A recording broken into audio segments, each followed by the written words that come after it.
12। ओम श्री परमात्मने नमः।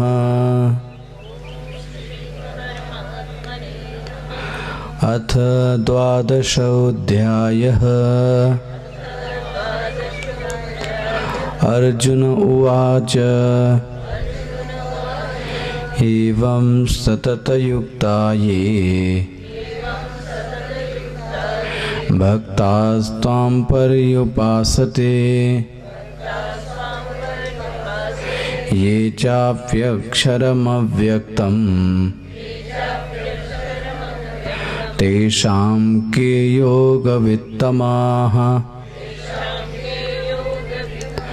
श्रीभगवानुवाच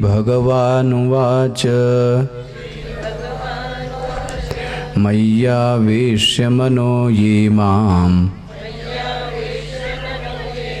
नित्ययुक्ता उपासते श्रद्धया परयोपेता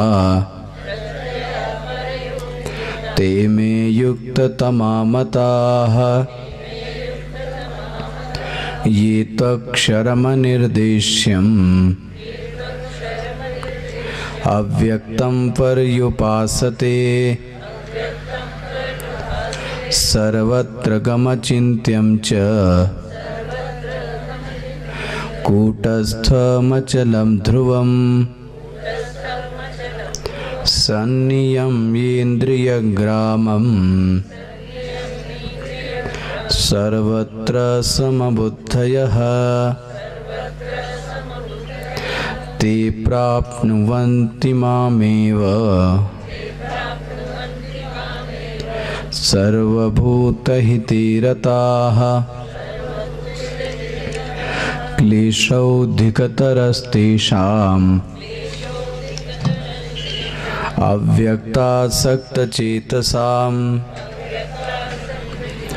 अव्यक्ता हि गतिर्दुःखम् देहवद्भिरवाप्यते। ये तु सर्वाणि कर्माणि मयि सन्न्यस्य मत्पराः अनन्येनैव योगेन मां ध्यायन्त उपासते तेषाम् अहं समुद्धर्ता मृत्युसंसारसागरात् भवामि न चिरात् पार्थ मय्यावेशितचेतसाम् मय्येव मनमाधत्स्व मयि बुद्धिं निवेशय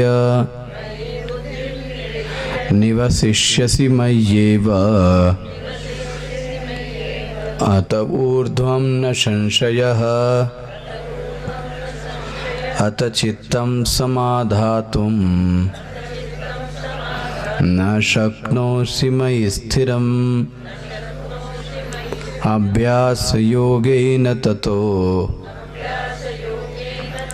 मामिच्छाप्तुं धनञ्जय अभ्यासेऽप्यसमर्थोऽसि मत्कर्म परमो भव मदर्थमपि कर्माणि कुर्वन् सिद्धिमवाप्स्यसि अथैतदप्यशक्तोऽसि कर्तुं मद्योगमाश्रितः सर्वकर्मफलत्यागम् तथा कुरु यतात्मवान् श्रेयो हि ज्ञानमभ्यासात् ज्ञानाध्यानं विशिष्यते ध्यानात् कर्मफलत्यागात् त्यागात् शान्ति अनन्तरम् अद्वैष्टा सर्वभूतानां मैत्रकरुणयेव च निर्ममो निरहङ्कारः समदुःखसुखक्षमी सन्तुष्टः सततं योगी यतात्मा दृढनिश्चयः मय्यर्पितमनोर्बुद्धिः यो मद्भक्तः स मे प्रियः यस्मान्नो द्विजते लोको लोकान्नो द्विजते च यः हर्षामर्षभयोद्वेगैः मुक्तो यः स च मे प्रियः अनपेक्ष शुचिर्दक्ष उदासीनो गतव्यथः सर्वारम्भपरित्यागी यो मद्भक्तः स मे प्रियः यो न रिष्यति न द्वेष्टि न शोचति न काङ्क्षति शुभाशुभपरित्यागी भक्तिमान्यः स मे प्रियः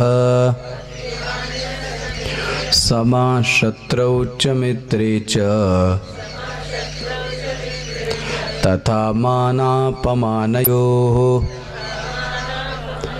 शीतोष्णसुखदुःखेषु समसङ्गविवर्जितः तुल्यनिन्दास्तुतिर्मौनी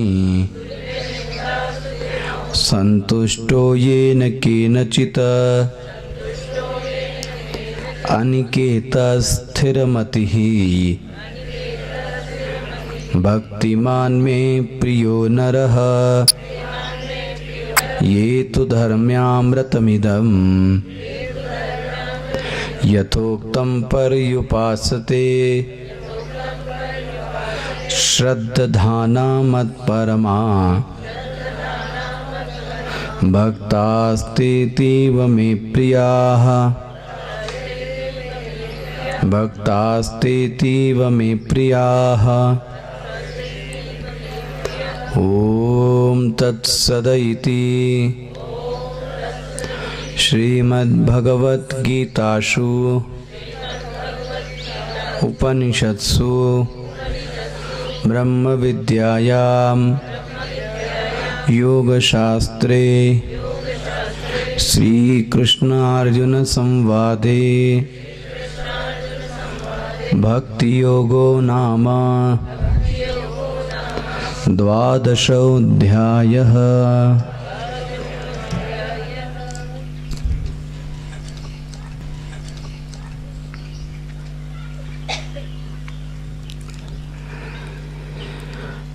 इस 12वें अध्याय का नाम भक्ति योग रखा गया।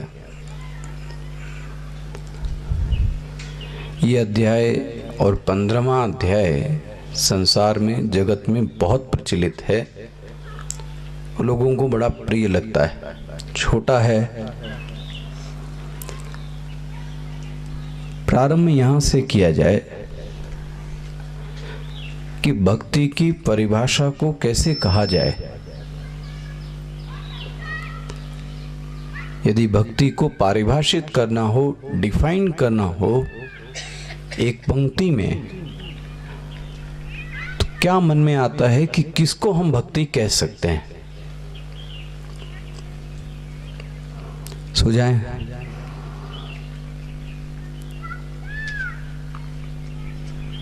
किसको मैं भक्ति कह सकता हूं?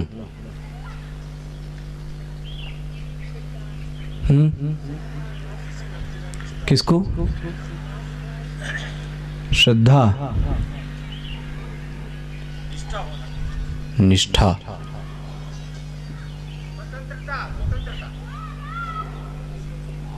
और कुछ प्रैक्टिकल जो बात हो।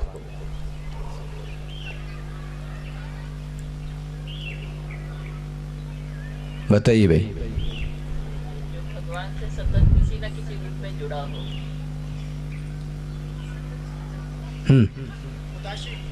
क्या चीज? उदासीन।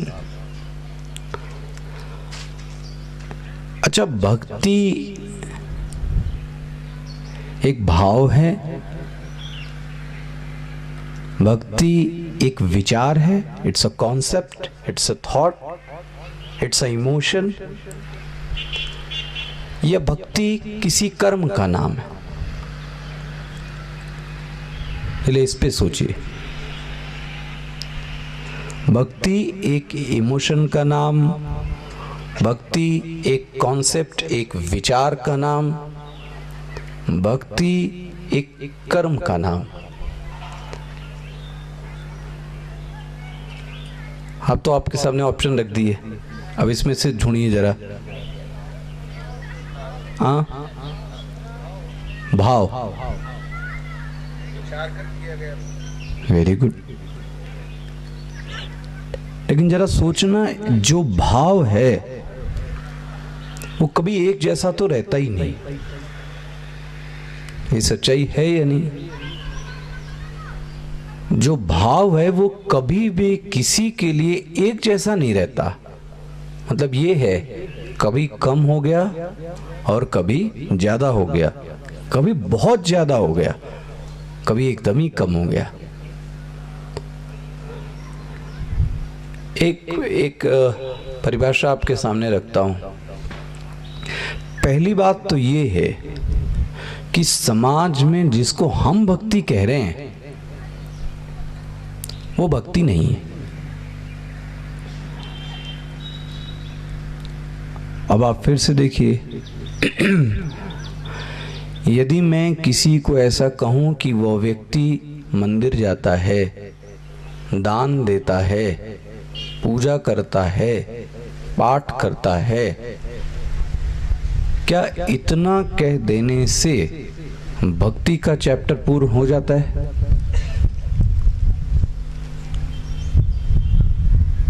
समाज में यही प्रचलित है। यदि कोई मंदिर जा रहा है तो मैंने उसको क्या बोल दिया, वो भक्ति है। हो सकता है वो होवे, मैं मना नहीं कर रहा हूं, लेकिन चांसेस ये भी हैं कि वो भक्ति नहीं हो सकती। जरा इस कॉन्सेप्ट को समझें जो गीता कहना चाहती।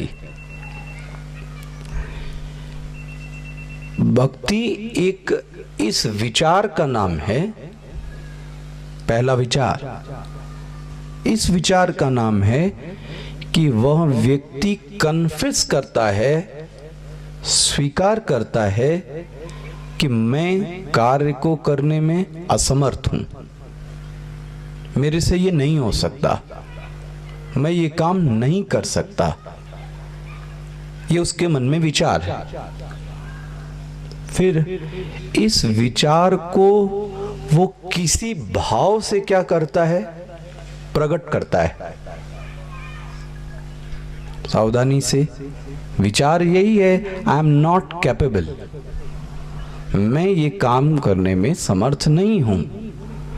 अब इस असमर्थता के विचार को जिस भी क्रिया से वो प्रकट करे, देखो स्कोप कितना बड़ा कर दिया गया। आप किसी भी क्रिया से प्रकट करो, वो सबकी सब क्रियाएं, वो सबके सब भाव भक्ति हैं। लेकिन सेंटर थॉट यही होना चाहिए कि ये मन में विश्वास हो, विचार होवे कि मैं इस कार्य को करने में सक्षम नहीं हूं। सोचिए जरा, मैं ईश्वर के पास जाऊं और मेरे मन में ये हो मैं सब कुछ कर सकता हूं, तो आप मेरे पास क्यों आए? नहीं, ये तो सिर्फ एक लोक रीति चली आई इसलिए आया।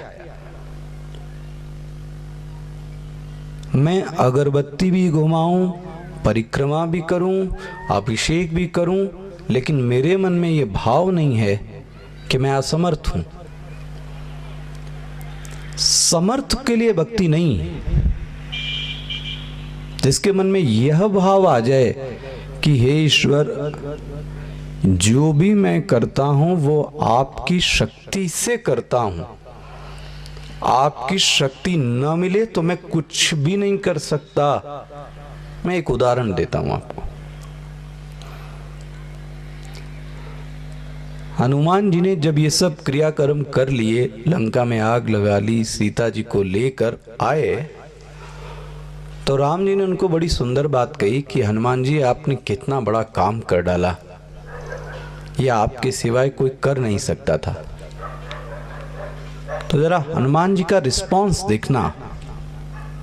उन्होंने कहा, भगवान आप क्यों बहला रहे हो?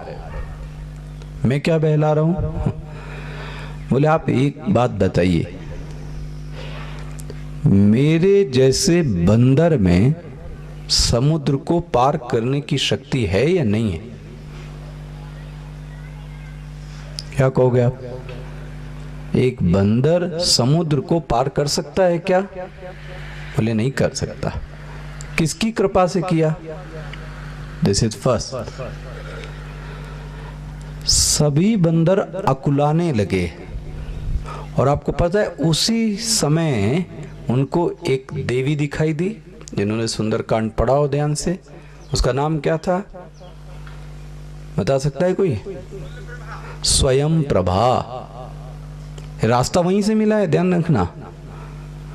ये किसी बंदर को नहीं दिखाई दिया, ये स्वयं प्रभा का पता किसने दिया?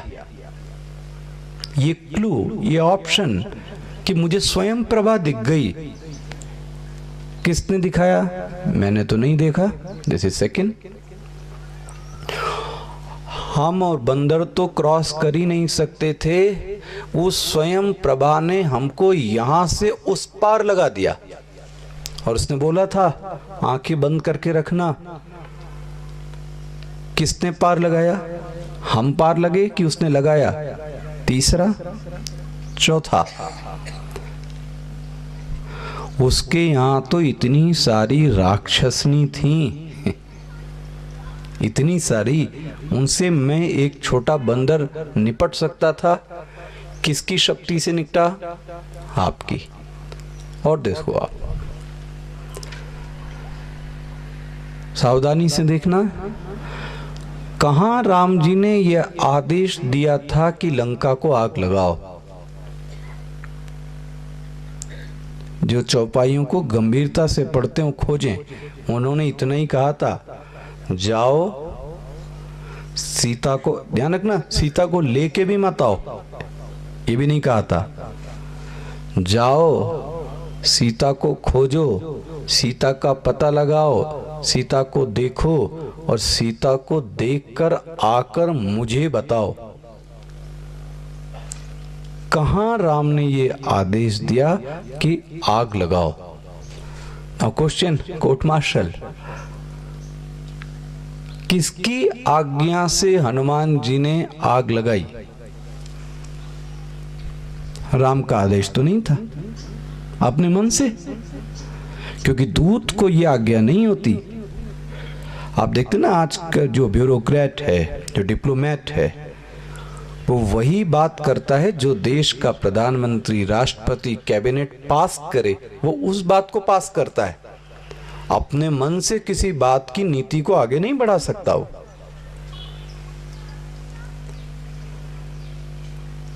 बड़ा सुंदर उत्तर दिया भगवान। एक तो जैसे ही मैं गया, वो एक राक्षसनी मिली, वो बोलती सपने वानर लंका जारी। तो बोलती एक वानर आएगा और लंका में आग लगाएगा, और मुझे तो आपने आदेश नहीं दिया। अब वो कह रही कि तुम आग लगाओगे। मैं जाता हूं रावण के पास, वो मेरी पूंछ में आग लगा देता है। ध्यान रखना, रावण की पूंछ में आग लगाने के बाद भी हनुमान जी ने आग नहीं लगाई थी। एक एक चौपाइयों के अंतराल के बीच को, गैप को समझें। हनुमान जी ने वेट किया, क्या करूं, इधर तो आग लगा दिए, अगर आग ना बुझाई तो लंका जल गई, मैं करूं क्या? और ध्यान रखना, उसी समय चौपाई आई, मरुत भये 49। अब हनुमान जी को समझ में आ गया प्रभु की प्रेरणा यही है, अभी तक तो नहीं बह रही थी। और कितने प्रकार की वायु, 49। और तब समझ में आ गया कि आग लगाने की प्रेरणा प्रभु किसने दी? आपने। उसमें विभीषण का महल बच गया, किसकी कृपा से? आपकी कृपा से। लौट के किसकी कृपा से आया? आपकी कृपा से। और आप मुझे क्या कह रहे हैं कि मैं सीता जी को लेके आया? देखो सेंटर थॉट क्या है, मैं ये काम नहीं कर सकता। और ये हम लोगों में कमी है। जिस दिन आपके मन में ये भाव आ गया कि मैं तो ये कर सकता हूं, ध्यान रखना कुछ और होगा, वो भक्ति नहीं हो सकती। भक्ति तो एक शरणागति, एक नीचे झुकने का, एक विनम्रता का नाम है। और उस विनम्रता में यह मूल भाव है, मैं नहीं कर सकता। कौन करेगा? बोले आप करें।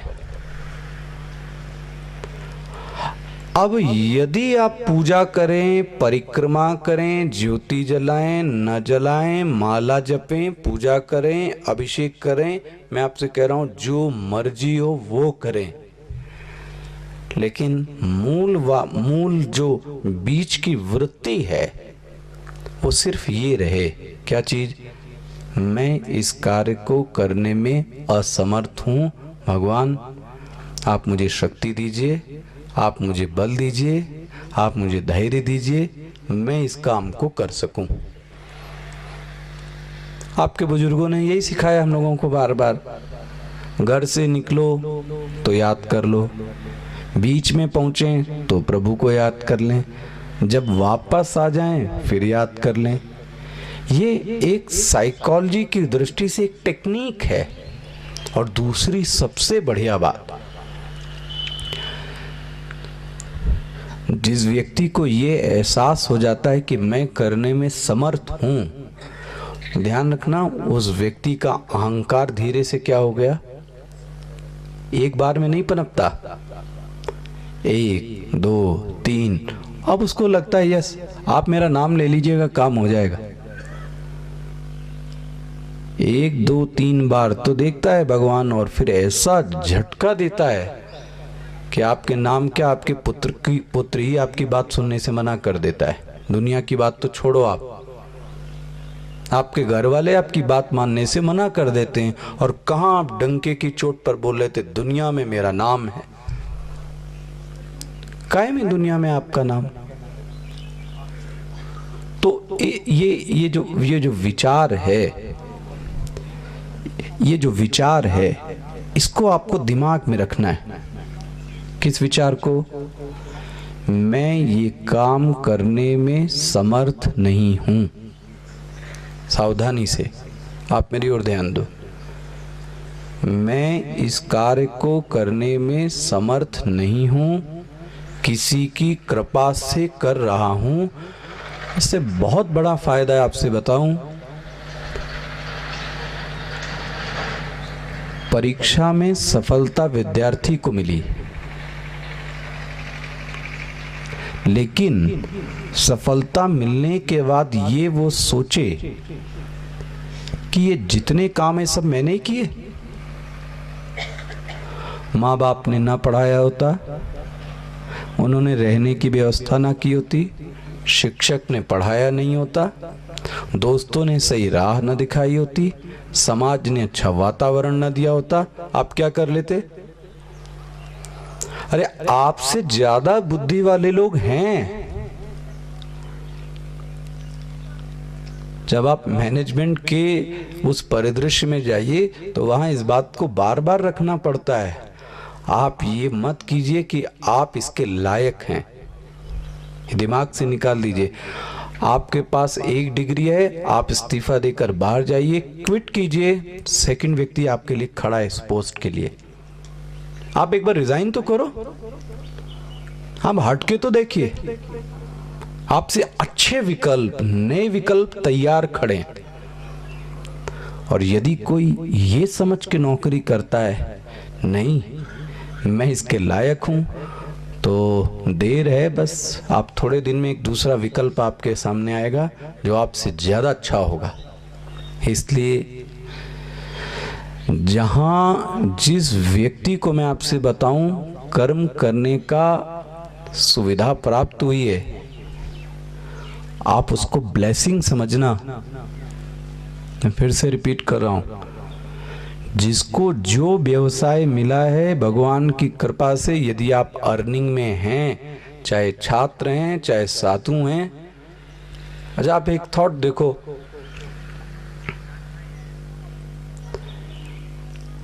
भारतवर्ष में साधु समाज किसके नाम पर ये खा रहा है अन्न? रामचरितमानस, भागवत, गीता, तीन ही ग्रंथ हैं। तुलसीदास जी यदि ना होते, सावधानी से, एक तुलसीदास जी ना होते, आज इतने साधु लोग क्या करते? एक कृष्ण की गीता ना होती, फिलोसोफर्स के पास क्या था सोचने के लिए? तो मन में ग्रेटिट्यूड की भावना नहीं आती कि वो एक व्यक्ति करके गया और उस एक के कारण कितने लोगों की जीविका पल रही, कितने परिवार पल रहे।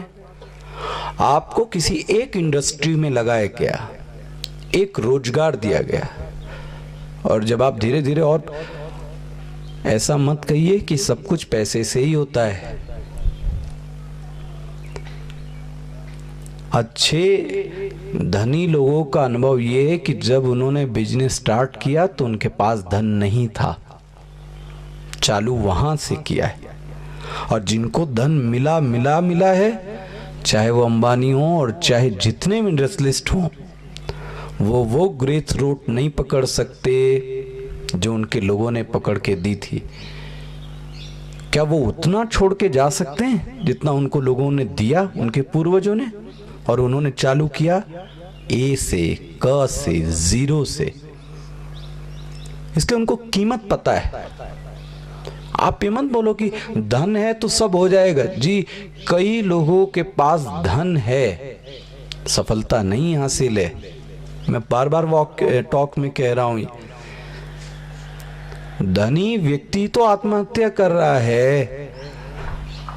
आप ये बताओ ना कि डिप्रेशन और फ्रस्ट्रेशन के जो मरीज का रेशियो है वो किन लोगों का है? लोअर मिडिल क्लास का व्यक्ति डिप्रेशन और फ्रस्ट्रेशन में नहीं है, नीचे तबके का व्यक्ति फ्रस्ट्रेशन में नहीं है। पढ़े लिखे धनाढ्य व्यक्तियों के घर ये बीमारी है। कौन सी? Frustration, depression. क्यों? आपको जीने का तरीका नहीं पता।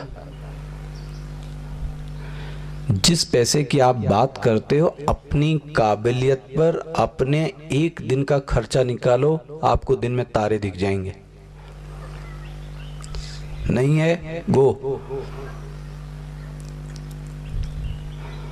आप जाइए, अपने बाप दादा और परदादा का नाम छोड़ दीजिए, आप मुंह से भी मत निकालिए, और शरीर से श्रम कीजिए। कितना श्रम कर लेंगे? जो आपके खाने का पैसा है, जो आपके रहने का पैसा है, एक दिन यहाँ के रहने का पैसा आप निकाल लो अपनी मेहनत से, जी दिन में तारे दिखेंगे। आपको पता लगेगा कि हमारी अक्षमता क्या है। इसलिए बड़प्पन की बात यही है कि ये समझें कि जो आज एक परिस्थिति आपको दी गई है ना, वो ब्लेसिंग है। कर्म के माध्यम से, कर्म से दी गई, पता नहीं हमने कब किया ये मुझे नहीं पता, लेकिन ये भी एक भाव है कि जो भगवान ने दिया है प्लीज उसको एज अ ब्लेसिंग एक्सेप्ट कीजिए और वहां से ग्रोथ स्टार्ट कीजिए। आपको चीजें जोड़नी आनी चाहिए। आप सोचो, आपको जुड़ी जुड़ाई मिली, लेकिन नया वर्ग तोड़ रहा है, जोड़ नहीं पा रहा है। क्यों? आपको उसकी कीमत नहीं पता है अभी। इसलिए मैं बार बार, आप जाओ और निकल जाओ और ऐसा करके लाओ। और अगर आप करके लाते हैं तो आपको समझ में आएगा कितनी मेहनत से एक एक चीज जोड़ी जाती है। तो क्या करें? हम और आपके लिए ये है, भगवान की कृपा से रोटी, कपड़ा, मकान, सुरक्षा, भोग, ऐश्वर्य सब पर्याप्त दिया है। तो कम से कम अब मैं कार्य करूं तो ये रख के करूं, भगवान आपकी बड़ी कृपा है जो आपने ऐसा काम मुझे दिया है। ध्यान रखिए, अधिकार मत जताइए, मैं इसके लायक हूं। 100 लोग और लाइन में लगे हैं। आज सिर्फ एक एजुकेशन की फील्ड देखिए आप, 92% मार्क्स लाने वाला परीक्षार्थी बच्चा बाहर है और 99.9 वाला वेटिंग में है। क्या कहोगे आप? आपसे ज्यादा लोग हैं। इसलिए ये दिमाग से वृत्ति निकल जाए कि ये जो मिला है ये मैं इसके लायक था। जी नहीं, ये ब्लेसिंग है जो भगवान ने आपको दे दिया। This is first and second. कभी भी सफलता मिले तो ध्यान रखिए उसका सूत्र है, और मैं फिर से बोलूं बुजुर्गों की कहावत, नेकी कर दरिया में डाल। ये जो उपलब्धियां मिले उसका मुकुट मत पहनिए। ये जो उपलब्धियां मिले उसको गिनाइए नहीं बार बार। आप गिनाएंगे आप अभिमानी बनोगे। आप उसको दिमाग में रखेंगे ये खोपड़ा खराब होगा, भूल जाइए। और तीसरा, ईमानदारी से जो सफलता आपको मिली प्लीज एनालाइज कीजिए, इसमें आपका कितना रोल है? क्या दूसरों का भी रोल बनता है? तो क्रेडिट उनको भी जाता है। आज मैं अगर आपके सामने बैठा हूं तो कितने सारे लोगों को क्रेडिट जाएगा? पेरेंट्स को जाएगा, शिक्षा जिसने क ख ग पढ़ाया, जिसने ये ब्रह्म विद्या पढ़ाई, जिसने वो आश्रम दिया, जिस गृहस्थ ने भोजन दिया, जिस गृहस्थ ने ये मौका दिया। तब इतने लोगों के सहयोग के बाद आप एक बात दुनिया के सामने रख रहे हैं। अच्छा, आप ये बोलें कि आप बड़े काबिल हैं, आप बड़े योग्य हैं, तो आपसे ज्यादा काबिल लोग और पड़े हैं। ऐसा करने से होगा क्या? आपके अंदर की जो अकड़न है वो ढीली पड़ेगी, आपको अपनी सामर्थ्य पता लगेगी और उससे व्यक्ति में फ्लेक्सिबिलिटी आएगी। ध्यान रखना। तो जब भी आपको सफलता मिले, एक बहुत अच्छा सूत्र है, आप उसको किसी को और दे दीजिए, किसी और को दे दीजिए, और सबसे अच्छा भगवान को दे दीजिए। और ना मिले, भगवान न माने, माता को दे दीजिए, पिता को दे दीजिए, गुरु को दे दीजिए। मैंने नहीं किया, because of father, mother, guru, society, friends, इनके कारण आज मैं यहाँ पर हूँ। इसलिए credit goes to that person, that society. इससे मैं बार कह रहा हूँ, चित्त में सिर्फ एक चीज आएगी, वो ये है आपका चित्त हल्का हो जाएगा और आप आगे काम करने के लिए फिर से तैयार हैं। नाउ आगे बढ़ाइए।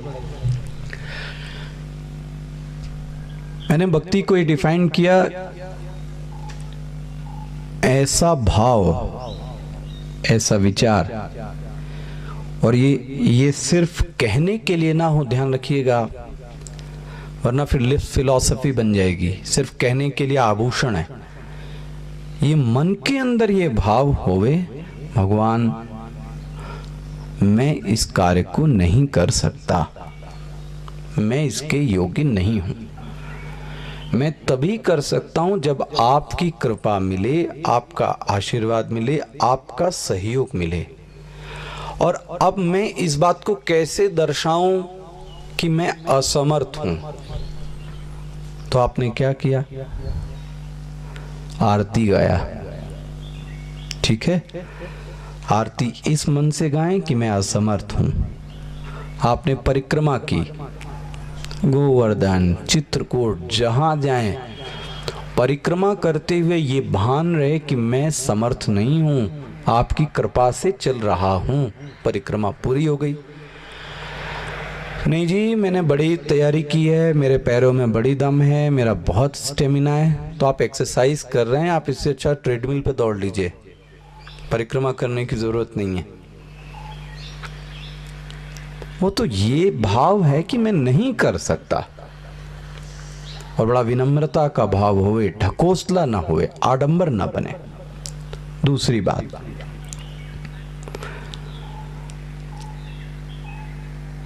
भक्ति के दो, मुझे जो समझ में आए, दो ऐसे फूल हैं जो व्यक्ति को आकर्षित कर लेते हैं। एक तो ये है, हर व्यक्ति सुरक्षा चाहता है, और सही बात यह है कि जो कुछ हमारे पास है, क्या मैं 100% दावे के साथ कह सकता हूं कि ये चीजें मेरी सुरक्षा करेंगी?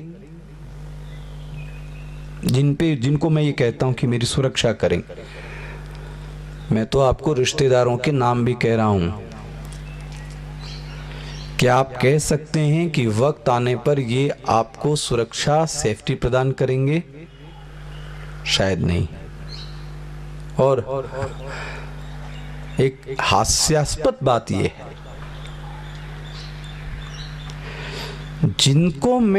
जिनसे मैं सुरक्षा चाहता हूं, या जिस चीज से मैं अपने आप को सुरक्षित रखता हूं, मुझे उसको सुरक्षा देनी पड़ती है। सावधानी से देखिए, मैं कहूं आपके पास पिस्टल है, क्यों रखी है आपने बंदूक? बोले ये मुझे सुरक्षा देगी। चलो देगी, लेकिन उसके पहले आपको क्या करनी पड़ेगी उसकी? आप लो जी।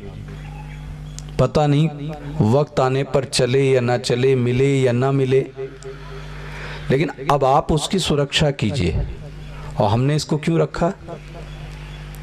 ये विचार मुझे ऐसे जागृत आया,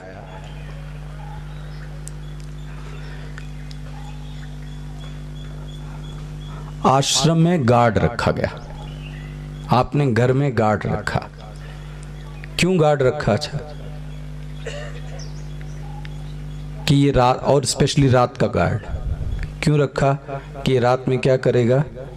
जगेगा और थोड़ा निगरानी करेगा, घर को कम से कम क्या रखे? सुरक्षित रखे। ठीक है, जरा आप रात पे राउंड पे जाइए। अब क्या हुआ? मतलब मैं जिसके बल पर चैन से नींद सोना चाहता था, रात में मुझे आके देखना पड़ता है कि ये सो रहा है कि।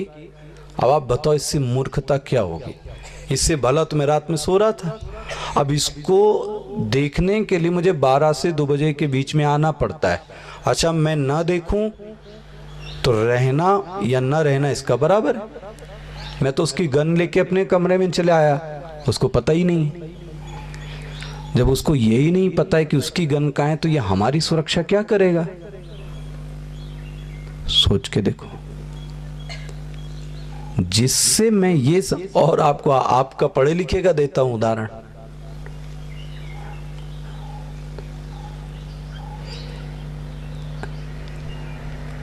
और आप गृहस्थ हैं और आपको इसका उत्तर अच्छे से समझ में आता है।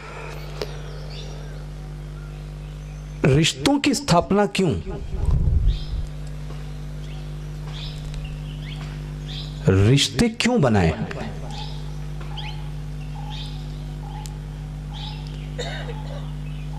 सोचो ना आप ऐसा समझना, बड़ा आध्यात्मिक उत्तर जो आपके मन में, आप बताइए, आपने रिश्ते क्यों बनाए? कुछ सोच के बनाए होंगे। वो क्या चीज थी जिसको सोचकर एक रिलेशन की स्थापना की गई?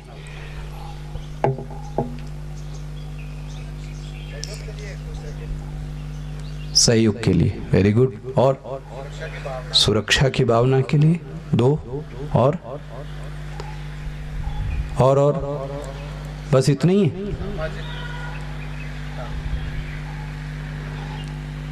2 चीज हैं और हो तो आप मेरी मदद कीजिएगा, मैं तो इतना ही सोच पाया इस विषय पे। एक तो व्यक्ति को प्रेम चाहिए, सिर्फ पति पत्नी नहीं है, ध्यान रखना। समाज के हर व्यक्ति को क्या चाहिए? प्रेम चाहिए। उदाहरण लें, पति पत्नी, माता पिता, गुरु शिष्य। प्रेम के लिए व्यक्ति ने क्या बनाए? संबंध बनाए। That's way. तो संबंध की भूमि में जो पहली मांग है वो है लव। ठीक है, am I right? Now second, व्यक्ति प्रेम के साथ सिर्फ प्रेम नहीं चाहता, अपने आप को सिक्योर भी करना चाहता है। मैं आपको प्रेम तो बहुत करूंगा जी, लेकिन आपको सुरक्षा नहीं दूंगा। अब आप प्रेम करना पसंद करेंगे ऐसे व्यक्ति के साथ? सिक्योरिटी नाम की चीज नहीं होगी, सिर्फ प्रेम करेंगे। व्यक्ति कहेगा नहीं जी, प्रेम भी चाहिए और प्रेम के साथ सुरक्षा भी चाहिए। ठीक है, क्या ये आज रिलेशन में दोनों चीजें एग्जिस्ट कर रही हैं?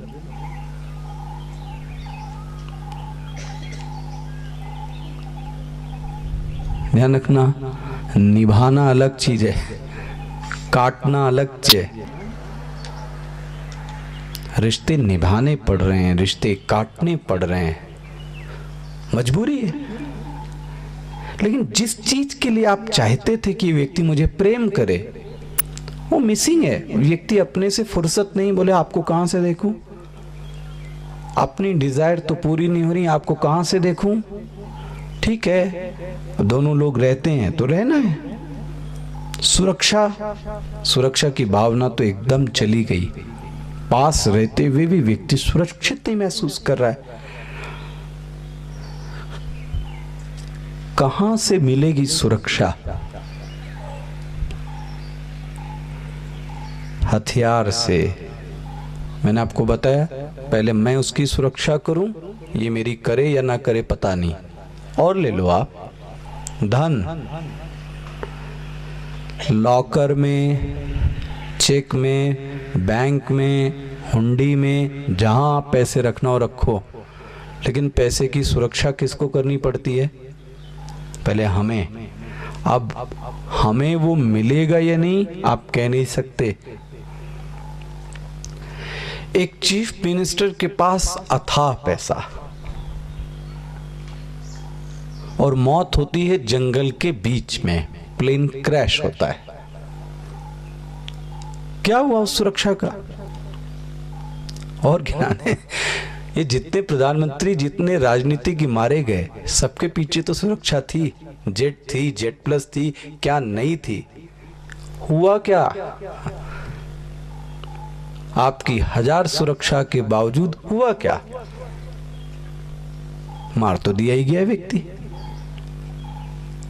तो जरा सोचिए ना इन बातों को, कि जिनसे हम समझते हैं कि मुझे ये सुरक्षा देंगे, क्या ये वास्तव में दे सकते हैं? ना। और उस दिन, जिस दिन ये विचार पक्का हो गया कि ये सुरक्षा नहीं दे सकते, उस दिन व्यक्ति प्रभु की ओर क्या करता है? मुड़ता है। वो दिखाई नहीं दे रहा है। फिर से आप वो दृष्टांत देख लेना, वो दिखाई नहीं दे रहा था। हिरण्यकश्यप ने यही चैलेंज दिया था, है तेरा भगवान तो खंबे से निकाल, है तेरा भगवान तो निकाल खंबे से, दिखा तेरी कौन सुरक्षा करता है। ऐसा विश्वास होवे तो भगवान खंबे से निकल कर आ गए। सबका तो नहीं पता, जहां तक मैं साधु समाज का कह सकता हूं, असली भरोसा तो उनको भी मैं कहूंगा किस पे होना चाहिए? उसी पे होना चाहिए। व्यक्ति पर भरोसा किया, व्यक्ति किस दिन बदल जाएगा आपको पता नहीं चलेगा। ये है भक्ति। और दूसरी, यदि भक्ति जीवन में एक बार आ जाए तो आपसे बताओ निश्चिंतता आ जाती है। ये है। आपने एक सिंधी संत हैं दादा वासवानी, उनका एक वाक्य आपने सुना होगा बार बार टीवी पर, I am not alone, God is always with me. मैं अकेला नहीं हूं, मेरे साथ कोई है। ध्यान रखना, जिसके मन में ये भाव है उसके साथ वो है भी, उसकी रक्षा के लिए। कहां देश कहां विदेश सब चीजें उसके पास मौजूद हैं, जबकि उसने किसी से कुछ नहीं मांगा। कोई है उसके साथ में। भक्ति एक ऐसी चीज है, आपसे बताऊं, जो व्यक्ति को क्या नहीं दे सकती। सुरक्षा दे तो वो दे, प्रेम दे तो वो दे, जीवन में रस दे तो वो दे, निश्चिंता नाम की चीज। अरे व्यक्ति अक्खड़ चला जाता है, किसी से नहीं डरता, क्योंकि उसको पता है इस जगत को चलाने वाला मेरे साथ में। तब भक्ति सिद्ध हुई। और मैं बाबा बनकर भी, साधु बनकर भी, और 10 कमांडो से घिरा हुआ हूं, तो आप क्या कहोगे? मतलब मुझे जीवन छोड़ने के बाद में भी भरोसा किस पे है? वो कमांडोस पर, वो अपने औजारों पर। तो आप साधु क्यों बने? सोच के देखना, ये है भक्ति। तो इसके मर्म को समझिएगा। सिर्फ मर्म एक बात है, मैं अपने जीवन में ये विचार को बैठा लूं कि मैं असमर्थ हूं, आई एम नॉट कैपेबल।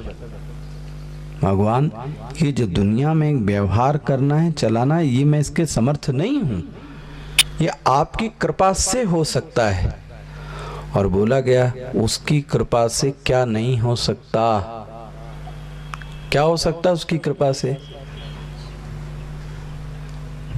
मूकम करोति वाचालम। जरा देखना आप, ये हैं इस संसार में ऐसे लोग, आपसे बताऊं। मूकम करोति वाचालम। भैया, गूंगा व्यक्ति बोलने लगा, गूंगा व्यक्ति बोलने लगा। मूकम करोति वाचालम। पंगुम, लंगड़ा, जो एक कदम चल नहीं सकता था। पंगुम लंगयते गिरिम, वो पहाड़ चढ़ के। कौन? लंगड़ा। गूंगा बोलने लगा, लंगड़ा चढ़ गया। कैसे हुआ? यत कृपा तम अहम वंदे। जिसकी कृपा से हुआ, मैं ऐसे ईश्वर को परमानंद माधवम, ऐसे भगवान को मैं क्या करता हूं? प्रणाम कर। तो आप ऐसा समझें, एक पॉजिटिव थिंकिंग, एक पॉजिटिव थॉट का नाम है कि मेरे साथ, मैं अकेला नहीं हूं, मेरे साथ कोई है। इतना सा भाव यदि होवे, आप सावधानी से देखना, इस 12वें अध्याय में एक भी कर्म का नाम नहीं लिया गया। भले लोगों को बुरा लगे, एक भी कर्म का नाम बता दे कि अभिषेक बोल दिया, कि आरती बोल दी, कि पूजा बोल दिया, कि कर्म बोल दिया, ये सब है। लेकिन मूल थॉट ये है कि मैं करने में समर्थ नहीं। इसलिए व्यक्ति को आजादी दी गई, जिसका जो मन चाहे वो करे। कोई कुछ नहीं, और शबरी कुछ नहीं कर सकती थी। अनपढ़ थी, गवार थी, भील थी, शूद्र थी, आदिवासी थी। और इसलिए मैं कह रहा था, मंत्रों को जानने से मुक्ति नहीं मिलती, मंत्रों को जानने से ईश्वर नहीं मिलता। ये गीता के श्लोक याद होने से भगवान नहीं मिलता। और यदि होता है तो आपको पता है, शबरी को मिल गए और ऋषि मुनि धरे के धरे रह गए। किसका चरित्र शबरी के जैसा आया? सोच के देखो। इतना कर्मकांड, इतनी जप, इतना तप, इतनी पूजा, इतना पाठ, चरित्र एक का आया कि शबरी को मिल गए। क्यों मिल गए? शबरी के मन में भाव था, अंदर से था। हम और आप तो पाखंडी हैं, हम ऊपर से कुछ और हैं, अंदर से माजरा कुछ और है। तो फिर भगवान बड़ी लंबी डोर कहता है, चलो लंबे रेस की घोड़े, आप चलते जाओ चलते जाओ चलते जाओ। शबरी को कुछ नहीं आता था। शबरी को ही गुरु ने बोल दिया, एक काम कर लेना, ये राम नाम है, इसको पकड़ लो। जैसे आश्रम साफ करती थी वैसे आश्रम साफ करो, राम नाम पकड़ो, बस। और कुछ नहीं बोला उसको। और आप देखो तो शबरी के घर आए, राम आए, फल खिलाया, आशीर्वाद दिया, तर गई। जटायु की सियोनी का था, वो तो तर गया। कभी देखना आप किसी की मौत भगवान की गोद में हुई? गिना लो आप। भगवान की गोद में बैठकर किसी की मृत्यु हुई? किसी ऋषि, किसी मुनि तपस्वी की नहीं हुई। जटायु की, भगवान ने उसके बालों में से धूल झाड़ी। वाह, क्या दृश्य होगा। भगवान ने उसके बालों में से धूल झाड़कर पानी पिलाया है, उसको अपने गोद में लिया है और उसने प्राण को त्यागा है। क्या गति है जी। इनके पास कोई आडंबर नहीं था, ध्यान रखना। इनके पास अंदर भाव था, इनको मिल गए। हमारे पास भाव नहीं है और सब कुछ है। जैसे कि हमारा मन किस में लगता है? चांदी का ये हो, ये मंत्र हो, ऐसा आसन, वैसा चीज, ऐसा ऐसा ऐसा ऐसा, इसमें तो बड़ा मन लग गया आपका। लेकिन जब आप पूजा कर रहे थे उस समय भाव क्या था? इस परिधान, द्रव्य और इनमें तो बहुत मन लग गया। जैसे कि व्यक्ति को आप मेडिटेशन के लिए कहो तो उसको सबसे पहले क्या सोचेगा? आसन बड़ा बढ़िया होना चाहिए, खरीद के ले आएगा। कमरा साफ हो गया, ऑल आउट लगा लिया, पंखा चला लिया, एसी ऑन कर लिया, सबको चुप करा दिया, सबको बाहर कर दिया। ये बड़ा आसान है। किया कितनी देर ये बताओ? कुछ नहीं, क्योंकि हमारा ध्यान इन्हीं पर है, हमारा ध्यान उस पर नहीं है। इसलिए पूरी भक्ति को जीवन में लाना है तो बहुत सरल है और एक दृष्टि से बड़ा कठिन है। सिर्फ एक बात जीवन में लाई जाए, भगवान मैं ये कुछ नहीं कर सकता, ये तुम जानो, तुम्हारा काम जाने। जो लोग पूजा करते हैं उनके लिए बोल रहा हूं। जब भी पूजा समाप्त होती है तो उसके बाद एक श्लोक बोलते हैं, इसीलिए यत् कृतम यत् करिष्यामि, देखो, तत्सर्वम न मया कृतम। हे भगवान, यत् कृतम, जो मैंने किया, जो मैं करूंगा, यत् कृतम यत् करिष्यामि तत्सर्वम न मया कृतम, ये सब मैंने नहीं किया। अरे आप ही ने तो किया अभी तक। बोले नहीं, त्वया कृतम, तू फल भोग, त्वमेव पुरुषोत्तमा। ये सब मैंने नहीं किया, ये सब आपने किया है। आप जानो, आपका काम जाने, आप लो जी। इसलिए आप अंत में पूजा के गाते हैं, कायेन वाचा मनसेन्द्रियैवा बुद्ध्यात्मना वात् प्रकृते स्वभावात् करोमि यद्यत् सकलं परस्मै। देखना, करोमि यद् यत् सकलम, मैं जो भी कुछ करता हूं, जो भी मतलब मैं जितना भी कुछ कर रहा हूं, ये अपने लिए नहीं कर रहा हूं। किसके लिए? नारायणायेति समर्पयामि।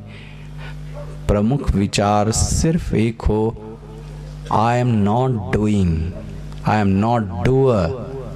मैं ये काम नहीं कर रहा हूं, मैं ये काम करने लायक नहीं हूं, आई एम नॉट कैपेबल।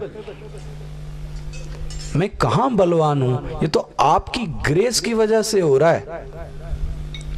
जिस दिन ये चित्त में आ गया, यस, हम्बलनेस, पोलाइटनेस बढ़ती चली जाती। अब आपको भक्ति की ये पूरा ये एक मानचित्र समझ में आया।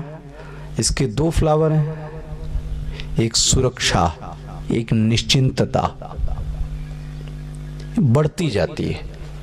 अब ध्यान रखना, असली भगत होगा तो किसी से डरेगा नहीं, किसी से नहीं डरता। संतन को कहां फीकरी, आपने सुना तुलसीदास, संतन को कहां सीकरी।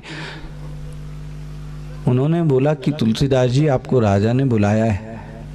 बोला होता जाता कुछ नहीं, आत जात पनैया टूटे, आते जाते चप्पल घिसती है, मिलता जुलता कुछ नहीं है। इन राजाओं से मिलने से क्या फायदा, चप्पल घिसती, मना कर दिया आने से। हम और आपको बुलाए तो हम तो दौड़ के चले जाए। वो डरते नहीं है, क्या कर लेगा, और उसके करने से कुछ हो नहीं सकता। ये जो अभय है ना, ये तभी प्रतिष्ठित हो सकता है जब मन में भक्ति होवे। अब आप इस अध्याय को पूरा एक दृष्टि से देख डालिए। इतनी भक्ति के बाद में आपको एक और चीज बोल, पहले श्लोक देख लीजिए। ये क्या बोलते हैं, अर्जुन का प्रश्न है भक्ति के लिए।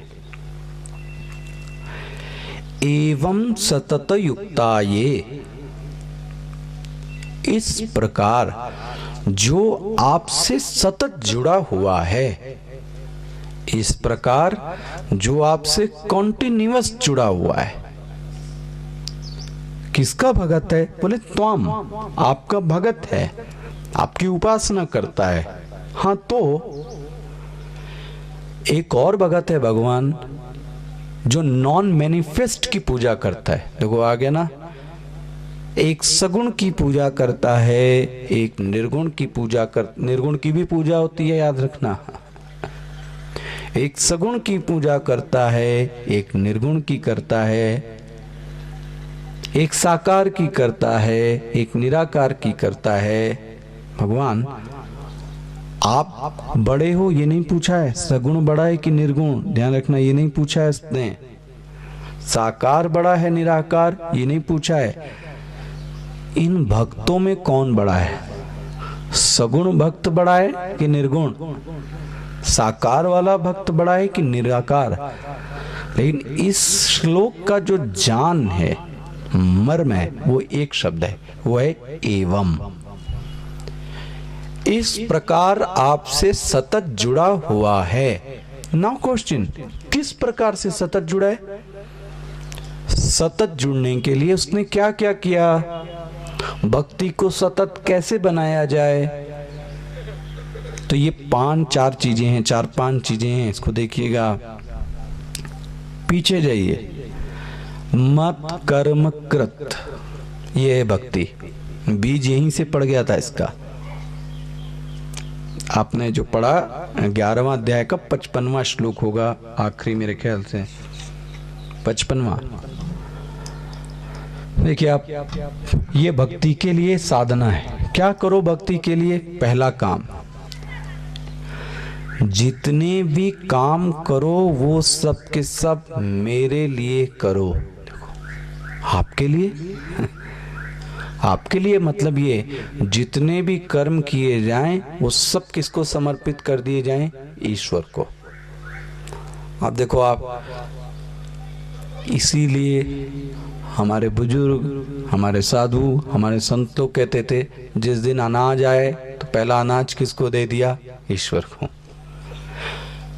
यहाँ तक कि पता नहीं आपने सुना कि नहीं सुना, कपड़े भी आते हैं तो सबसे पहले कपड़े किसको दे दो आप?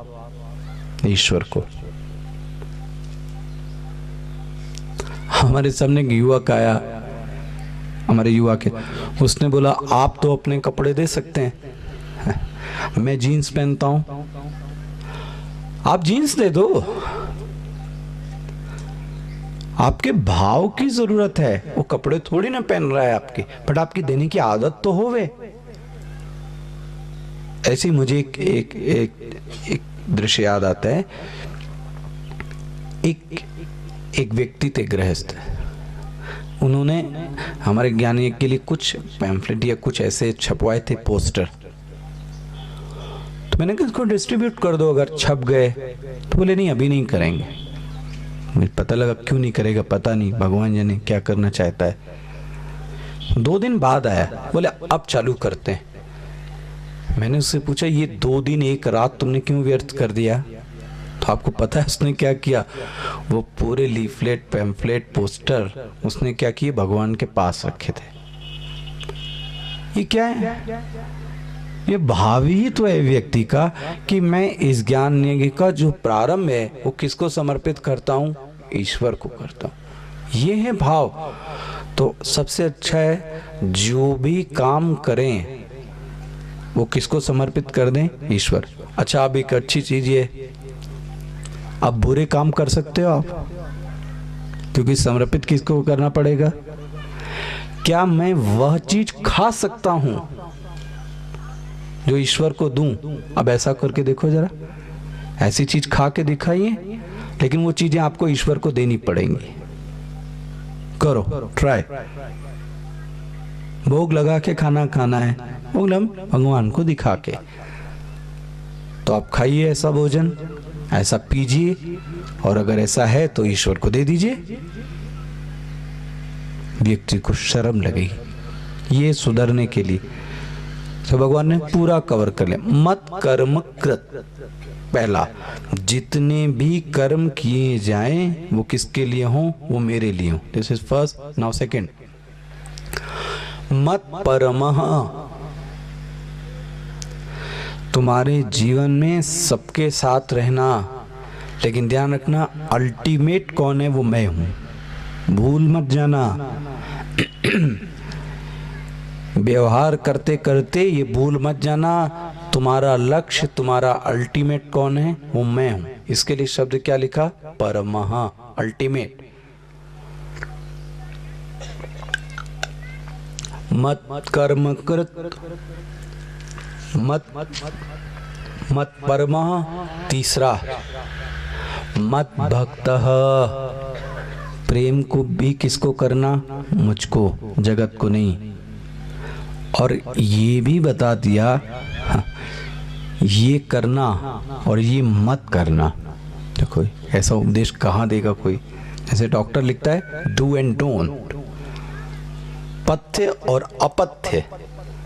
भगवान बोलते हैं ये करना, ध्यान रखना साधक, ये चीजें मत करना। क्या चीजें नहीं करना? वो देखिए, संग वर्जितः, अपने संग के प्रति सावधान रहना। अर्जुन, वो ये हमारे और आपके लिए। बुरे लोगों का संग कभी मत करना, वरना जितनी तुम्हारी ये दिमाग की उपज, ये तुमने भूमि पैदा की है, वो 1 सेकंड में चली जाएगी।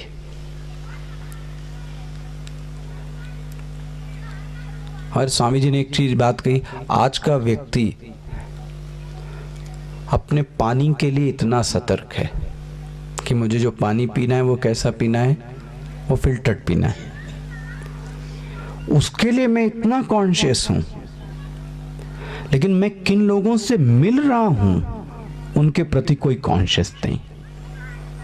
एक गलत व्यक्ति आया, वो कुछ बोल के चला गया, अपनी उल्टी कर गया। एक आया, उसने कुछ बोला, वो भी मैंने सुन लिया। सबका कूड़ा करकट गार्बेज मैंने अपना दिमाग बना के रखा है। क्यों? जो आता है गंदी बात सुनाता है। प्रश्न ये है, आपने ऐसा संग क्यों किया?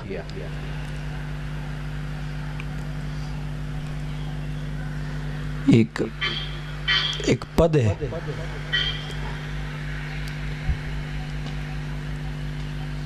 जाके प्रियन राम वैदेही तजिय तात वैरी सम यद्यपि परम। ये देखना विनय पत्रिका का। व्यक्ति कितना ही बढ़िया क्यों ना होवे, यदि वो व्यक्ति भक्त नहीं है, जाके प्रिय न राम वैदेही तजिए, ऑफ कोर्स उसकी पर्सनालिटी अच्छी होगी, धनवान होगा, बहुत होगा, लेकिन तुलसीदास जी क्या बोलते हैं? तजीय, छोड़ दो। कैसे? कोटि बैरी सम, लाखों दुश्मन के बराबर है। तो आपको एक बात याद रखनी है, ऐसे किसी गलत व्यक्ति के संग में मत रहिए। वो अपनी गलत चीजें आप में क्या कर देगा? ट्रांसमिट कर देता है। मैंने ऐसे लोग देखे, आप में तो अश्रद्धा पैदा कर दिया और वो व्यक्ति खुद अपने आप में मस्त है, और अब आप क्या हो गए? परेशान। इसलिए ऐसे लोगों की फ्रेंडशिप, ऐसे लोगों का सर्कल, उनको प्रणाम कीजिए, दुश्मनी मत कीजिए। हम आपके संगत में रहना पसंद नहीं करते। तो इसलिए पहला देखो साधक को बोला है संग वर्जितः। अब इतनी प्रैक्टिकल साधना सोचो, आप भगवान बोल रहे हैं किसके साथ रहो और किसके साथ मत रहो। अच्छा, और क्या मत करो? निर्वैरः, बहुत ही सुंदर। किसी के साथ दुश्मनी मत पालो। देखो जी, ये साधक के लिए बड़ा है। साधक कहीं साधना के नाम पर दुश्मनी मत पाले। होगा ये कि आप जब किसी को शत्रु मानते हैं, वैरी मानते हैं, तो जब भी आप अकेले में बैठेंगे तो आपका दिमाग किधर जाएगा? हो वैरी की ओर। करके देखना, जिससे आपका द्वेष है, जो आपका दुश्मन है, जैसे आप अकेले में बैठे वैसे आपका ध्यान कहाँ गया? उस वैरी की ओर। तो आपकी जो एनर्जी थी वो भी क्या हो गई? गई, और मैं निगेटिव हो गया। वो लाख कोस मील दूर बैठा होगा, लेकिन हम यहाँ उसके बारे में सोच, ये जो वातावरण मिल रहा है ये भी दूषित कर लिया, जो मिल रहा था वो भी गया, जो एनवायरनमेंट मिला वो भी गया, और उस व्यक्ति को कुछ पता भी नहीं।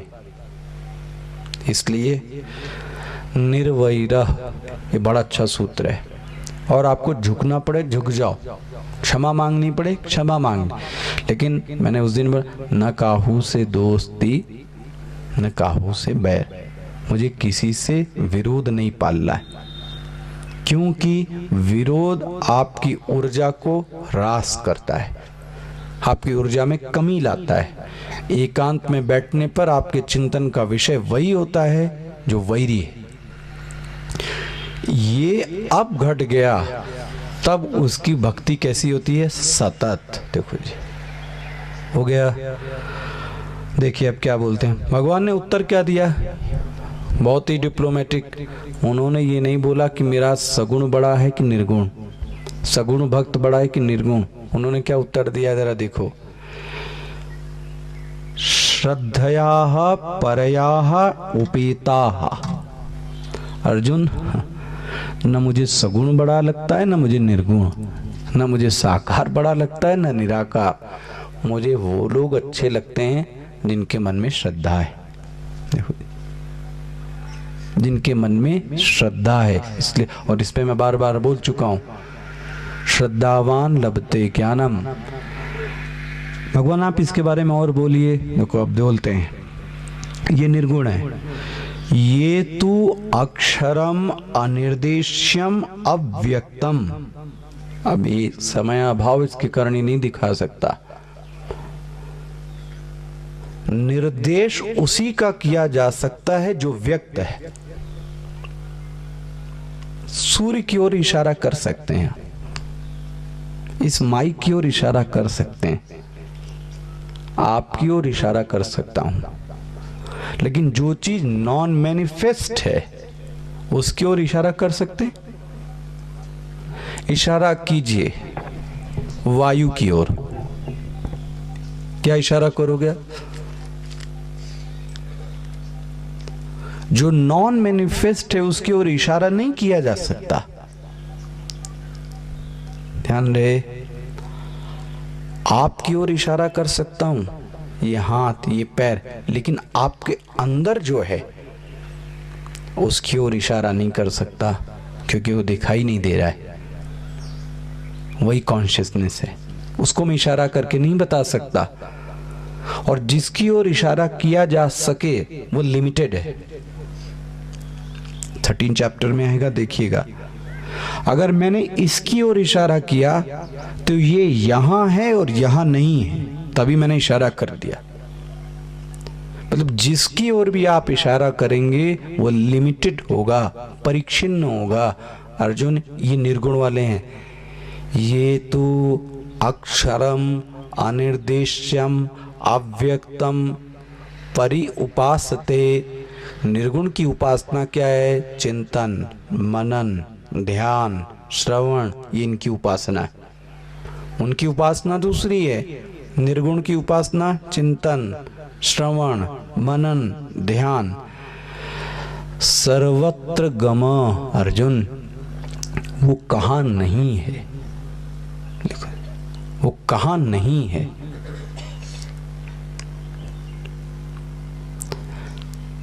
आप एक विचार को सोचो, ये सब चीजें आकाश में हैं। आकाश मतलब स्पेस, लेकिन स्पेस भी तो किसी में होगा।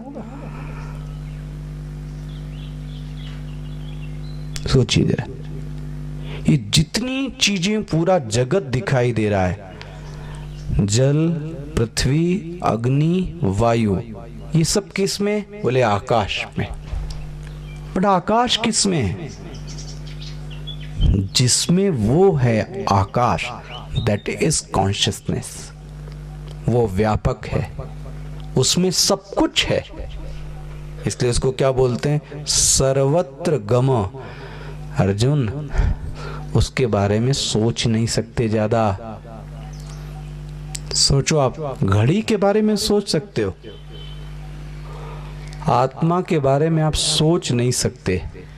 क्या सोचेंगे? सोचते तो उसके बारे में जिसका कोई आकार हो, जिसका कोई रूप हो। जिसका कोई रूप ही नहीं तो क्या सोचेंगे? कूटस्थम, वो आती और जाती चीज नहीं है। कैसी है? कूट की तरीके से स्थित, अचलम, उसमें चंचलता नहीं है। देखो, ये इनकी साधना आ गई निर्गुण वालों की। ये वही जान सकता है, सावधानी से, ये साधना है जिसने अपनी इंद्रियों पर कंट्रोल किया है। निर्गुण निराकार की साधना देखिए। संनियम्येन्द्रिय ग्रामम, ग्रामम मतलब समूह। साधक को मैं बार बार कह रहा हूं, इंद्रियां आपके अंडर में होनी चाहिए, मैं इंद्रियों के अंडर में नहीं। मैं जैसा कहूं वैसा आंख करे तो आप समझ लो आप सिद्ध हो गए। मैं जब चाहूं मैं वो चीज देखूंगा, और मैं जो चीज नहीं चाहूंगा वो चीज मैं नहीं देखूंगा। लेकिन देखना, जीतता कौन है? आंख कहेगी नहीं, देखो देखो देखो देखो, इसका मतलब जीत कौन गई? आंख। अच्छा, और एग्जाम्पल देखना। सबसे अच्छा एग्जाम्पल आपका रात का डिनर। स्वीट डिश आई और आपने एक खाया और मन से आवाज आई, एनफ, ठीक है, हो गया। लेकिन जीभ तुरंत उसके बाद क्या कहती है? एक और ले लो। ध्यान रखना, उसी तरफ एक आवाज है, नहीं आप नहीं खाना है, एक हो गया। लेकिन जीभ क्या कह रही है? अब प्रश्न ये, जीता कौन? जीती जीभ। और एक बार जीभ को यह अभ्यास पड़ गया कि यस, इस व्यक्ति को तो मैं लोभ दूंगा तो ये फंस जाएगा, वही व्यक्ति फंस गया। लेकिन नहीं, नहीं खाना तो नहीं खाना, ये जो स्ट्रिक्ट हो गया। ध्यान रखना, जब मैं चाहूं मैं खा भी लूंगा, भले इंद्री मना करे। इसका मतलब मेरा अपने इंद्री के ऊपर क्या है? कंट्रोल। मैं जब चाहूं सोऊंगा और मैं जब चाहूं उठूंगा। इसका नाम अर्जुन है, गुड़ाकेश, जिसने नींद पर विजय प्राप्त कर ली। हम और आप तो ये एक एक इंद्री के गुलाम हैं। देखो जी,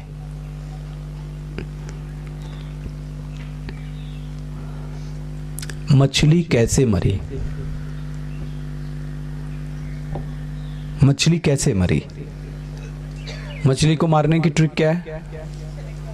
हाँ,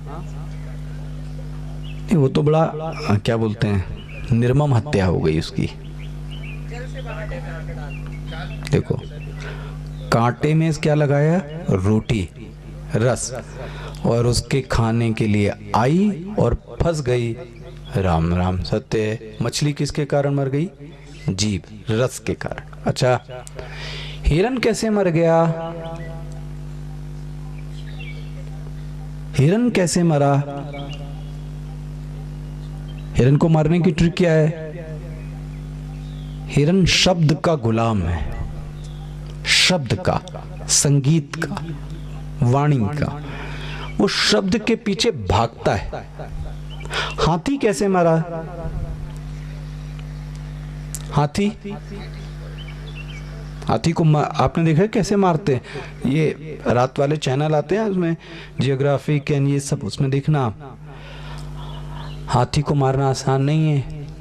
हाथी के लिए क्या किया, एक हाथनी बनाई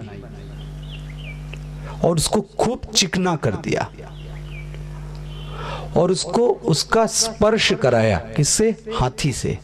और हाथी को स्पर्श बहुत अच्छा लगता है, वो चिकना स्पर्श। और जिसको मारना होता है वो आगे गड्ढा खोद के रखता है, अच्छा खासा गड्ढा, और वो स्पर्श कराते कराते कराते हाथी अपना विवेक खो बैठता है और वो गिर किस में गया, बस किसके कारण मर गया, स्पर्श। ये कीट पतंगे कैसे मरते हैं, प्रकाश। इनको पता है जैसे ही आप हैलोजन जलाएंगे वो कीड़ा आया, घुसा, मर गए। स्ट्रीट लाइट में आप देखना, ये प्रकाश के कारण मरते हैं। शब्द के कारण कौन मरा, हिरन। स्पर्श के कारण कौन मरा, हाथी। रूप के कारण कौन मरा, कीट पतंगे। रस के कारण कौन मरा, मछली। गंध के कारण कौन मरा, गंध, भौरा। कमल में गया और पंखुड़ी के अंदर रह गया। एक इंद्री के कारण इनकी मौत हो गई। ठीक है ना।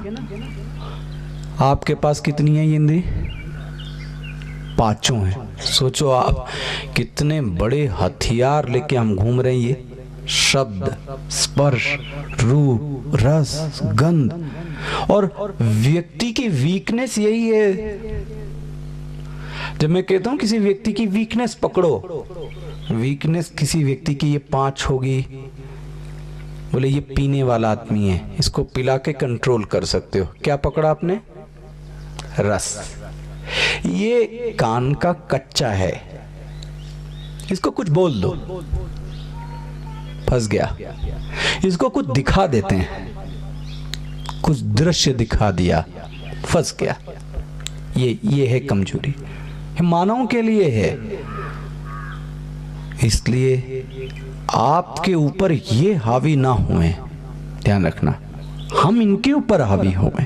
हावी होने का मतलब है मैं जब चाहूं अपनी इंद्री का प्रयोग करूं और जब चाहूं मैं ना करूं। भूख मुझको ना सताए, मैं कहूंगा तो आहार लूंगा, मैं नहीं चाहूंगा तो मैं आहार नहीं लूंगा। मैं चाहूं तो देखूं, मैं चाहूं तो ना देखूं। इतना आपको ये सामर्थ्य लाना हो, इसी को बोलते हैं संनियमेन्द्रिय ग्रामम। ये साधना हो गई। अर्जुन ते प्राप्नुवन्ति, ऐसे लोग मुझको क्या करते हैं, प्राप्त कर लेते हैं। कौन प्राप्त कर लेता है, जिन्होंने इंद्रियों पर संयम पाया। लेकिन अर्जुन एक चीज देखना, निर्गुण वालों के लिए क्लेश अधिक तरह, इनको थोड़ा दुख ज्यादा मिलता है। किसको, अव्यक्त। जिन्होंने अपना चित्त निर्गुण और निराकार में लगा रखा है। क्यों इनको दुख मिलता है भगवान, ये उत्तर है क्योंकि ये ऊपर से तो ये दिखाते हैं कि ये निर्गुण निराकार के लोग हैं, और अंदर से कैसे हैं, देहवद्भि। भगवान ने शब्द क्या लिखा है, देहवद्भि।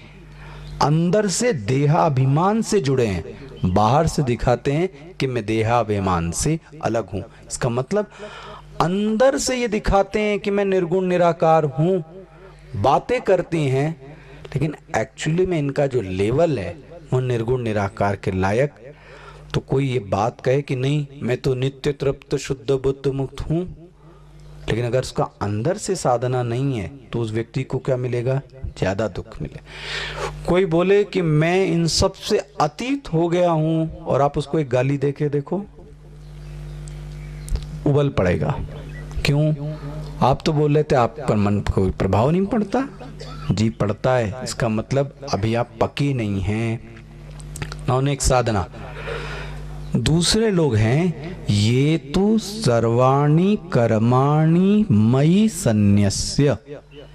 ये कुछ लोग हैं जो एक कर्म नहीं, ध्यान रखना, शिवरात्रि दिन का, एकादशी का, श्राद्ध का, एक दिन का नहीं, सर्वाणि कर्माणि सन्न्यस्य। सारे के सारे कर्म किसको दे दिए? मुझको दे दिए।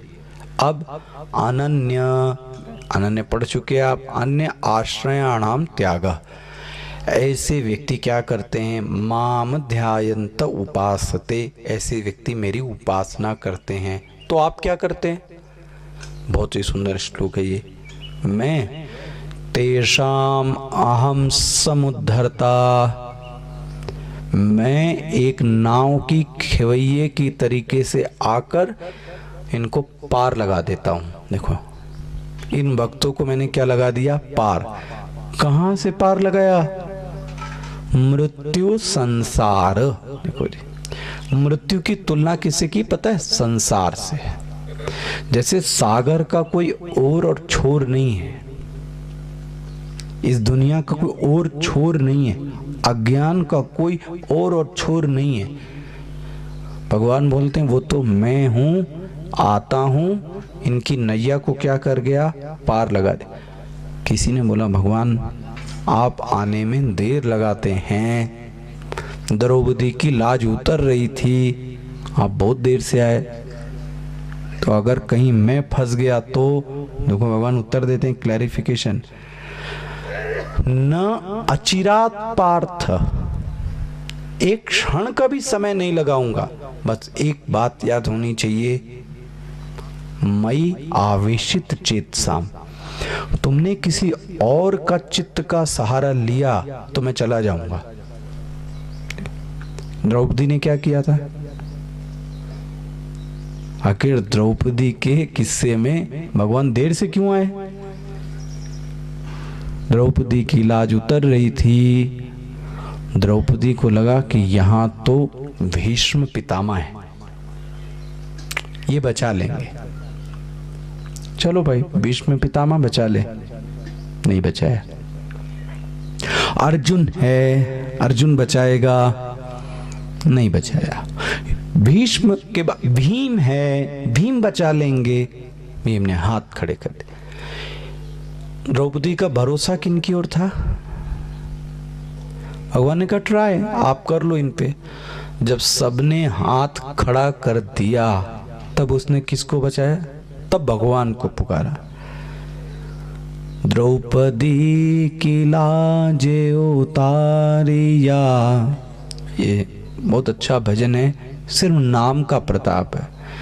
द्रौपदी की लाज उतारिया, तब कृष्ण कृष्ण पुकारिया, ब्रह्मानंद चीर बढ़ा दिया, ब्रह्मानंद चीर बढ़ा दिया। तुम्हें याद हो कि न याद हो, जो नाम का प्रताप है, तुम्हें याद हो कि न याद हो। गजराज पे विपदा पड़ी, गजराज पे विपदा पड़ी, तब कृष्ण कृष्ण पुकारिया। किसी का भी नाम लगा दो, जिसका चाहे आप नाम लगा दो, सबने नारायण पुकारा, कृष्ण पुकारा, तब भगवान बोलते हैं, जो नाम का प्रताप है, तुम्हें याद हो कि न याद हो। तुम्हें नाम की महिमा पता है? ये नाम कितने लोगों को तार देता है। इसलिए अर्जुन को बोला, मई आवेशित चेतसाम, मैं तारूंगा तब, आऊंगा तब जब तुमने चित्त किसको दे दिया है? मुझको दे दिया। अर्जुन, टोटल पर्सनैलिटी की बात कर रहा हूं। मय्ये व मनवादत्स्व, अपना मन मुझे दो। मन दो मतलब अपनी लाइकिंग मुझे दो। जो जो चीजें तुम्हें पसंद है वो चीजें मुझे दो। अच्छा, हम क्या करते हैं? कौन सी चीज भगवान के लिए छोड़नी है? जो चीज मुझे नहीं पसंद है वो चीज हम छोड़ के आते हैं। अब आप सोचो, आप किसको धोखा दे रहे हो? एक चीज छोड़ो। क्या छोड़ा आपने? क्या छोड़ा? अब अपना अपना आप जानना। जो किसी को नहीं अच्छा लगता वो छोड़ के चले आए। नाशपाती छोड़ दिया, आम छोड़ के दिखाओ, आम नहीं छोड़ सकते। तो यहां तो यही कहा गया है। इसलिए छल ज्यादा चलता नहीं है भगवान के साथ। और आपको कल भी मैंने, अगर आप छल करोगे तो वो छलियों का छला है, फिर ध्यान रखना। वो शकुनी के भी पिता हैं, फिर वो आपको कहीं ना कहीं दूसरा छल करते हुए मिलेंगे। इसलिए मय्येव मनो आदत्स्व, अपना मन दो। मन मतलब जितनी चीजें आपको पसंद है मुझको दीजिए। मयि बुद्धिम, ये जितने विचार हैं ये भी मेरे को लाओ। क्या होगा भगवान? निवेश है। अब इस समय भावनी में इन्वेस्ट करो। निवेश मतलब इन्वेस्ट करो। किसमें? मुझ में। क्या होगा अर्जुन? तब मैं तुमको एक घर दूंगा। वो घर किसका होगा पता है? निवसिष्यसि मयि एव। ध्यान रखना, निवसिष्यसि मतलब फ्यूचर टेंस। जब तुम मन और बुद्धि मुझे दोगे तो रहोगे कहाँ? मेरे घर में, जहां अतवूर्ध्वम न संशयः, जहां से कोई नीचे आने की बात नहीं है, पतन नहीं हो सकता। अर्जुन ने कहा, भगवान मैं ये सब नहीं कर सकता। देखो जी, क्या नहीं कर सकते? अत चित्तम समाधातुम न शक्नोषि मयि स्थिरम। भगवान, मैं चित्त आपको नहीं लगा सकता। मेरा इतना बड़ा है नहीं ध्यान कि मैं अपना चित्त लगा दूं। भगवान ने कहा, अच्छा एक काम करो, ये नहीं कर सकते? अभ्यास योगेन ततो, कम से कम क्या करो पता है? अभ्यास तो करो, प्रैक्टिस तो करो। आप क्या बोलता है भगवान? आई एम सॉरी, अभ्यासेपि असमर्थोसी। इसको असमर्थोसी पढ़ना, मैं अभ्यास भी नहीं कर सकता। आप लो जी, अब अभ्यास नहीं कर सकते? अच्छा एक काम करो, मत कर्म परमो भव। कुछ ना करो, कुछ ना करो प्रैक्टिस। जो काम करो कुछ तो करोगे, वो मुझको अर्पित कर दो। मदर्थमपि कर्माणि, कम से कम जो करोगे वो मुझको दे दो। अर्जुन क्या कहता है? मैं ये कर्म भी आपको नहीं दे सकता, ये भी नहीं कर सकता। अब कोई साधु संत होता तो कहता मर जाओ और कुछ नहीं कर सकते, दो और क्या बचा आप? जो बताओ वही नहीं कर सकते, उनमें धैर्यवान है। अच्छा ये नहीं कर सकते? अथैत अप्य अशक्तोसी, ये नहीं कर सकते? एक काम करो, कर्तुम मद्योगमाश्रितः, कुछ करो नहीं, ये सोचो कि तुम मेरे सहारे जी रहे हो, ये तो कर सकते हो, इतना तो कर लो। बोले ये भी नहीं कर सकता। अब सर्व कर्म फल त्यागम, अच्छा एक काम करो, कुछ करो नहीं, जो मिल रहा है उसका ही त्याग कर दो।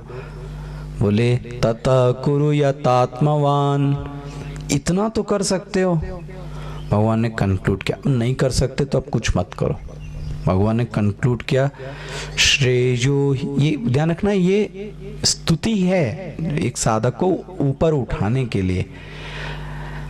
श्रेयो ही ज्ञानम अभ्यासात, अभ्यास से ज्ञान श्रेष्ठ है, ज्ञान से ध्यान श्रेष्ठ है, और ध्यान से भी क्या श्रेष्ठ है, कुछ मत करो, कर्म फल त्यागात।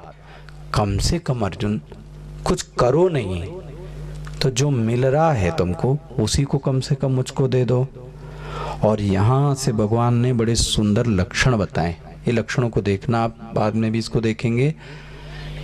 अर्जुन ये भक्त मुझे प्रिय हैं। कौन से भक्त, इनके लक्षण देखना ये 13वें श्लोक से। अद्वैष्टा सर्वभूतानाम, ये किसी से द्वेष नहीं करते। ये बात मेरी चर्चा हो चुकी है आपसे, राग और द्वेष की। किसी से दुश्मनी नहीं पालते। क्या है, मैत्र, सबसे दोस्ती कर लेते हैं। करुणा, जिसके ऊपर करुणा करने उस पर करुणा करते हैं। निर्ममः, इनके अंदर कोई ममता नहीं है, इनके अंदर कोई अहंकार नहीं। ये कैसे हैं पता है, संतुष्टः, अपने आप में क्या है, संतुष्ट हैं। इनके रह, ध्यान से देखना, ये 15वां श्लोक। कभी कभी साधक की वजह से लोग उद्वेलित हो जाते हैं।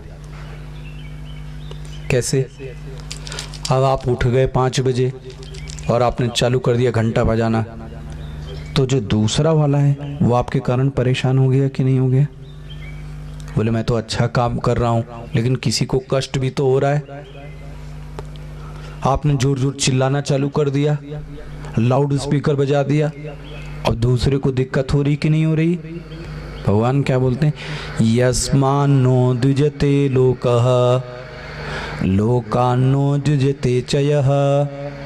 उसके कारण जगत को समस्या नहीं है और जगत के कारण उसको समस्या नहीं है। देखो जी, ये मैंने देखा है, ये साधु समाज में भी गड़बड़ है। इतने नियम धाम कर दिए कि दूसरा व्यक्ति आपसे परेशान हो गया। लोगों को परेशान मत किया जाए अध्यात्म के नाम पर। ऐसा वैसा, ऐसा चाहिए वैसा चाहिए, नो। जैसा मिले वैसा क्या रहो पता है, संतुष्ट रहो। सबसे अच्छा साधक का लक्षण ये, इसलिए गाया गया, जाहे विधि राखे राम ताहे विधि रहिए। जैसा भगवान दे उसी में क्या कर लीजिए। कभी आपको एरोप्लेन में चढ़ा देगा, ठीक है, और कभी आपको जमीन में भी चलाएगा। जाए विधि राखे राम, जैसा आपको चलाए वैसा रहिए। क्यों ऐसा बोलना कि मैं उसमें नहीं जाऊंगा, उसमें नहीं जाओगे तो आप दूर तक कैसे जाओगे? इसलिए जैसा वो करे उसकी रजा में रजा। अच्छा, हर्ष अमर्ष, न किसी से प्रसन्न होता है न किसी से दुखी होता है। बीच में हर्ष अमर्ष, न तो ज्यादा किसी से प्रसन्न है न तो किसी से दुखी। और ये तो बहुत अच्छा लक्षण, अनपेक्ष, सबसे अच्छी चीज, किसी से कोई अपेक्षा न रखी जाए। सबसे सुखी होने की कला है, आपसे बता रहा हूं। मुश्किल है ये, कोशिश करके देखें। जितना कम से कम कर लें उतना अच्छा। चलो, आप रहना है तो कुछ ना कुछ करना ही पड़ता है, लेकिन सबसे अच्छा एक्सपेक्टेशन का लेवल जितना लो आ सके उतना कीजिए। मैं क्यों सोचूं कि ये व्यक्ति ऐसा करेगा, नहीं करेगा तो मैं दुखी हो गया। अनपेक्ष, किसी से कोई अपेक्षा नहीं। शुचि, पवित्रता होवे। दक्ष, प्राप्त परिस्थिति में क्या करना चाहिए उसका विवेक जागृत है। सर्वारंभ परित्यागी ही, वो भगवान के लिए अवेलेबल है। इसका मतलब ये, उसने कर्म छोड़ दिया, अब भगवान के लिए जब चाहिए वो उपलब्ध है। ये लक्षण आपने पहले ही पढ़े। न काहू से दोस्ती न काहू से बैर, समा शत्रु च मित्रे च, यो न हृष्यति न द्वेष्टि, ना तो प्रसन्न होता है ना तो ज्यादा दुखी होता है। ना किसी की निंदा में वो एकदम डिप्रेशन में आ गया, ना किसी की प्रशंसा से फूल गया। वो कैसा बना है? सम। ये तो धर्म्यामृतमिदम। अर्जुन, मैंने जो तुमको ये सब बताया ना, ये अमृत हैं। जो इसकी उपासना करता है, जो इनको अपने गुणों को व्यक्तित्व में लाता है, वो व्यक्ति मुझे क्या है? प्रिय है। और यहाँ पे जाके ये 12वां अध्याय क्या होता है? समाप्त। लेकिन अभी भी इसके कुछ कुछ वैल्यूज रह गई हैं, मैंने स्किप की हैं जल्दी। वो आपको 13 चैप्टर कल, उसमें भी यही चीज सेम रिपीट हुई है। क्षमा मतलब क्या, निंदा मतलब क्या, दक्ष मतलब क्या, उसकी बात कल आएगी जब भगवान 13वां अध्याय बताएंगे, तो उसकी चर्चा कल करेंगे।